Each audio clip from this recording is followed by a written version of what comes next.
When we talk about dream aspirations, one of the common questions that get asked is, who inspires you to pursue those dreams? There are many that have amazing platform that makes us stand in awe of their success, that makes you say to yourself, that's where I want to be.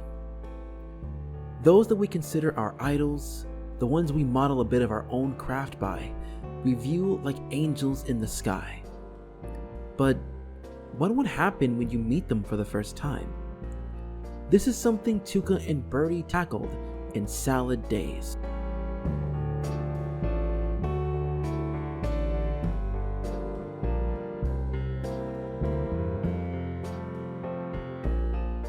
Break out the pans, sift all the flour. Yeast Week is here, this is the hour. Yeast Week is here again. We're once again back into the festivities of Yeast Week. This time around, the show once again hits on how big this event is, but in a different way by portraying it in a musical-like performance. Now, as a theater nerd myself, I do love musical numbers. It certainly sets the tone of what this episode will be about and who will be involved in the main plot in some fashion. It's a good way to introduce the event to those that are somewhat new to the show who haven't seen the Yeast Week episode, and get a pep in your step as we dive into the exposition. All right, Bertie, are you ready to introduce these winter salads to the world? Oh, I'm ready. Winter's and Bertie's relationship is shown to grow quite well. In a previous episode, the one where Bertie gets eaten by a snake, they had a more cutthroat business relationship as Bertie had to bite the bullet and focusing on an idea she wasn't very passionate about. Comparing that to now, the two seem to be enjoying each other's company with having quirky wordplay, talking a bit of smack about her former boss, and embracing the creativity side of baking. This is a dream scenario for not just Bertie, but for everyone who wants to have that role model within their respective fields. A person who is considered to be very like-minded, but also has the one thing an aspirer doesn't have, the experience.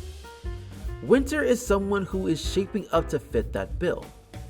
On a side note, I have to say the censorship in this episode so far has been quite amusing. With it being Yeast Week, it's only fitting that they would use pastry to cover any vulgar language with this particular episode. It's a small and silly way to keep an eye on the episode to take note of what pastry they would use as the episode goes along. It's like something you would expect from Chowder if that show was for a mature audience. Wow, what is happening? Oh, Tuca, this sick duck is all healed up, and now she's wild. So now it's time for our Tuca Shenanigans in the B-plot within this episode. As hinted in the song, Tuca will not be the main focus, but we will get to see what she's up to. In this case, it's having an animal bonding plot with a duck float? I'm not sure if that's the official name for these things. In any case, it's a solid story to follow Tuca in, as it'll be interesting to see someone who has a history of watching over other people she cares about, especially with such an extroverted personality. Bertie Songthrush, I'm calling from Breadline for a quote about Pastry Pizza Yeast Week comeback. Some people want to separate the art from the artist. Well, I want to separate this chef from his kitchen. I mean, his stuff is so basic. Even Chef Winter says so. Chef Winter Garcia said that? Even though Bertie has been able to build a stronger relationship with Winter, there's still a few social cues that can be missed at times. That really came to bite her in the butt when talking to public figures and media members. When you feel on top of the world in these scenarios, you tend to get lost in the sauce and not realize some of the actions you make that could quickly change the dynamic of your relationship with your idol. I mean, there are definitely lines you do not cross, and Bertie certainly did that. This is certainly an interesting place for Bertie, as this is the first time she gets her first hand at a media outlet focusing on her opinions on a particular subject. In this case, it's concerning Pastry Pete trying to renew his image. Obviously, she was ready to go in on her former boss, but in doing so, she was clearly clouded by her anger and confidence mixing to be very open about her opinion and be willing to share that Winter also has the same sentiment against this dude, which is a huge no-no in talking to any media outlet. No matter what, you can't drag other people in your mess, so that drop of concern is added. Not to mention leaving a bad impression on the vendor by continuing to condescend casual pastry enjoyers. It definitely adds stress to someone who really wants to leave the biggest impression on their mentor. So any mistake on Bertie's end could be viewed as a ripple to what was built with Winter. She won't listen to a word I say. Maybe I can help. I'm actually really good with ducks. I was in an all-duck fraternity. Delta Delta Goose. I say DD what? DDG? Theta chapter represent? Speckle is the bestest of boys in cartoon history. He continues to be my favorite boyfriend character, and witnessing his dynamics with Tuca always brings a smile to my heart. It was certainly a pleasant surprise to see him come and bring his own expertise in handling ducks, and is a great person to give Tuca a different perspective on how to figure out an issue. That's what's great about Speckle. Even though Tuca does treat him like crap at times, he is still willing to help her since she's very close to Bertie. Also, any new fact about Speckle is always something I will fawn over every time I see it. Heck, even leading that flock in the cutaway gag was incredibly enjoyable. It was a great way to witness Speckle breaking in diversity within this fraternity with how impressive his moves are. What can I say? Speckle is the perfect boyfriend. Did you give a quote for this breadline article? Damn an idiot! Don't listen to anything I say! Oh, I was gonna say that it's funny. You roasted pastry Pete at the perfect temperature for the right amount of time. Whew, crisis averted. Which is a bit surprising considering that it seems to be an episode that focuses on the relationship between the two.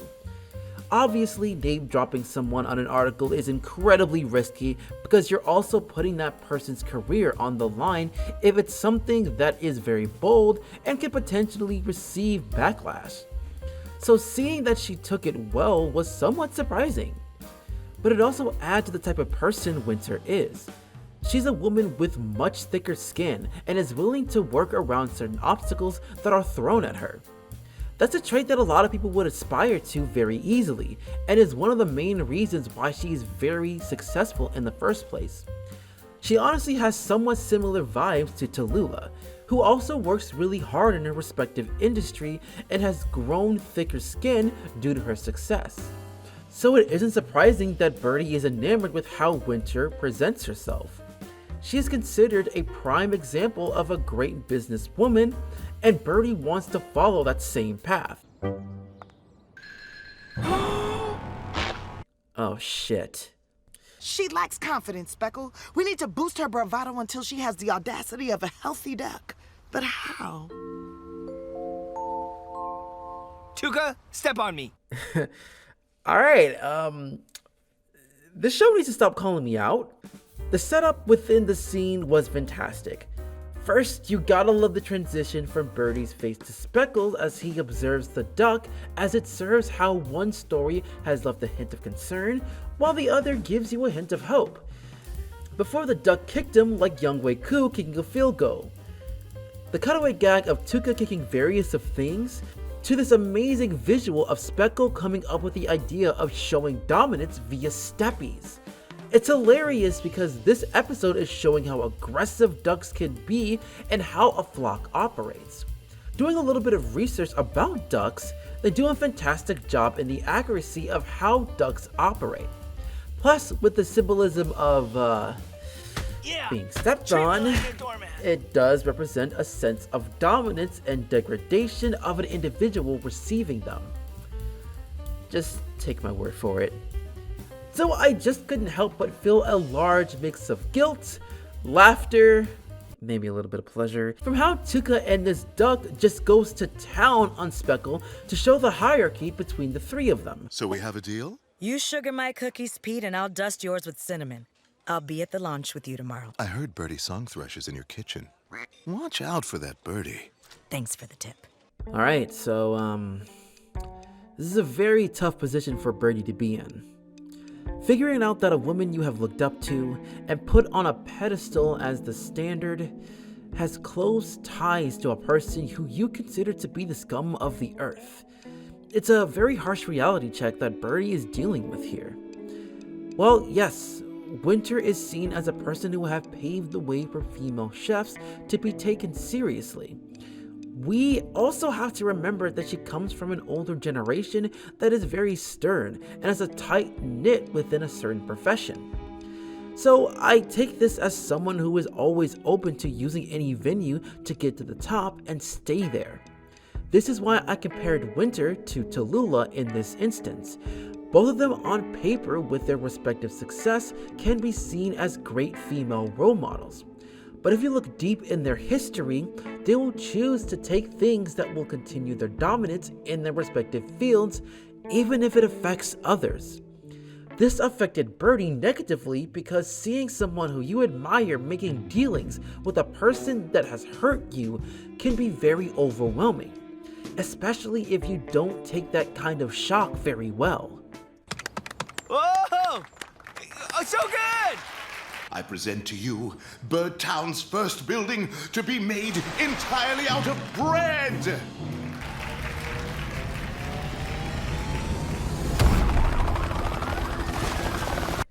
This is honestly the best B-plot I have witnessed in any show. Every scene has been a banger. The visuals were very fun to witness, like the amazing 8-bit style to show Ducky doing various tasks. Not to mention the bread building is going to be up there in the most iconic cut to aftermath scenes for me. The comedy is incredibly top notch, and it does give us the time to tie this plot into the main one as well. Considering that Pete was unjustifiably angry at this duck for nomming on his building, cause a bread building is literally the dumbest idea in the universe. Like, I can understand going for a bold design, but come on! Even if the duck didn't have that building for lunch, some other animal was going to have a field day on that thing, especially roaches. And by some miracle that isn't the case, you're bound to have mold as the bread rots into the sun. It was never going to be long term. But I'm going on a tangent here. Now Tuca and Speckle will have to do everything they can to protect the duck from any harm and protest, while also continuing the importance of the hierarchy that is set. What's the matter, Bertie? I heard you're working with Pastry Pete on that mentorship program. We need to talk about this. Look, I really want to show you guys this scene in its entirety because of how powerful it is, but I do have the full clip on my Twitter. So if you haven't seen this episode, I highly suggest that you watch it, because both of them bring up some very solid points as we look into idolizing someone. So I'll focus on the highlights. I look up to you, Winter. I mean, you're my idol. That's not my problem. You've projected all of these expectations onto me just because I'm further along in my career than you. But I'm just some lady. I didn't ask to be fawned over. That is true.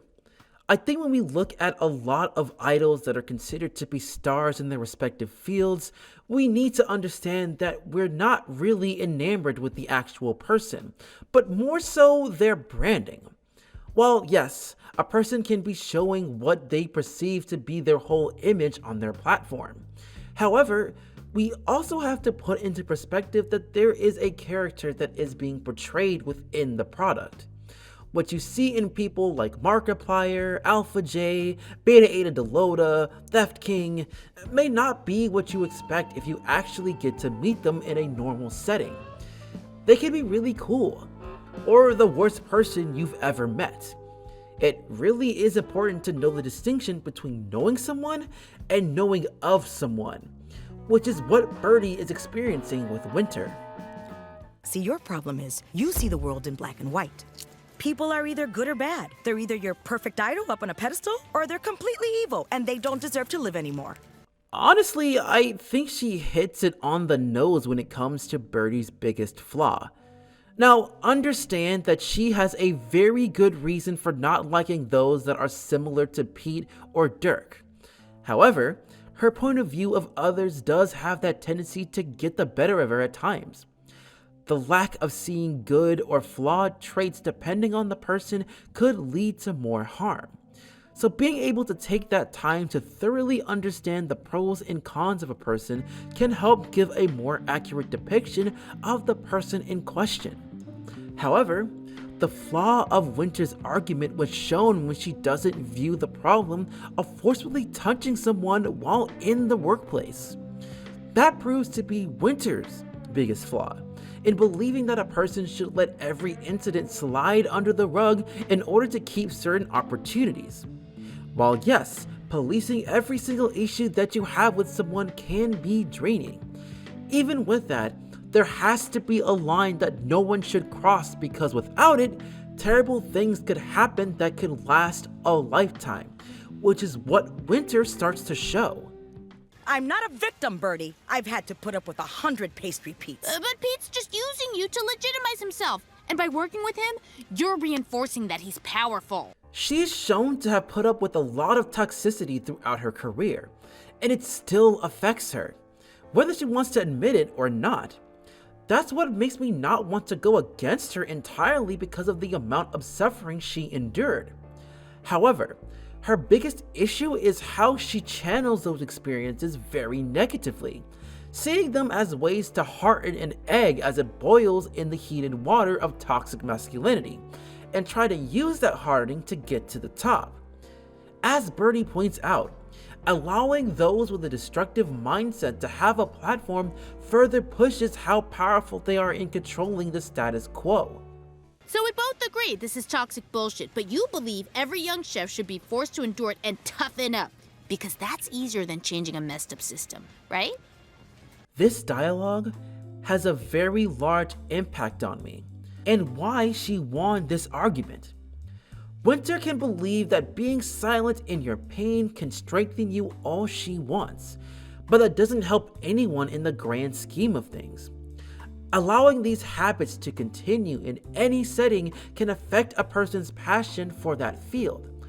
Breaking someone does not help, and wanting to change that doesn't make a person weak or too sensitive to hang around in the field. Wanting a better environment can boost morale and help grow the community you're in, which is what everyone wants, to have a voice that could impact positively in a community you're passionate for. Which is why I believe Winter went the "your generation is weak" talking point, because there really isn't a good rebuttal for that. The significance of blocking Bertie is very ironic because of how it's viewed in an internet setting. Blocking someone is viewed as someone not being able to handle the criticism in most cases. It signifies that the older generation is just as sensitive, if not more, with how easily moody someone can get from someone acknowledging those terrible points of view.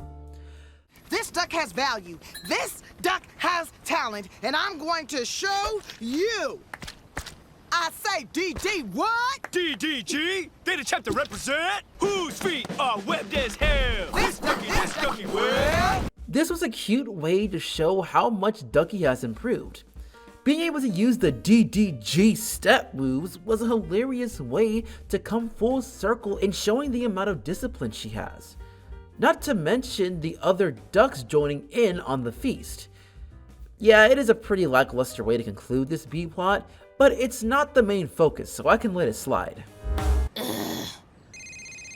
Hello? Bertie Songthrush, could I confirm a quote for this article? About winter salads being a highlight of Yeast Week, and Winter crediting you with that success. No, well, what? Bertie Songthrush came up with the brilliant idea, executed it with ingenuity, and I'm proud to have her in the Winter Snacks family.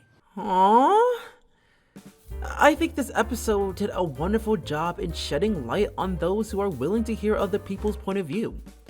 You can't necessarily change a person's viewpoint after one argument, but that is good because there's a chance a person's opinion of you after the discussion will completely change. So showing that she values Bertie's bravery of speaking out on her issues and in the end strengthening the bond the two have at this moment.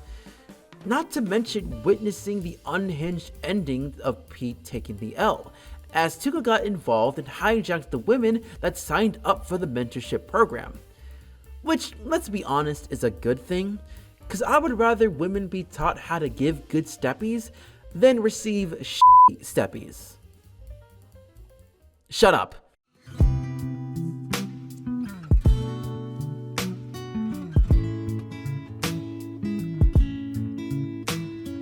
This was a very strong episode for a myriad of reasons. I believe that we really are witnessing Bertie mature as we focus on each episode about her. I think the importance of understanding that putting someone on this high pedestal prevents you from seeing the flaws that do exist. Because no matter how much you love them, they aren't the perfect shining armor you built them to be.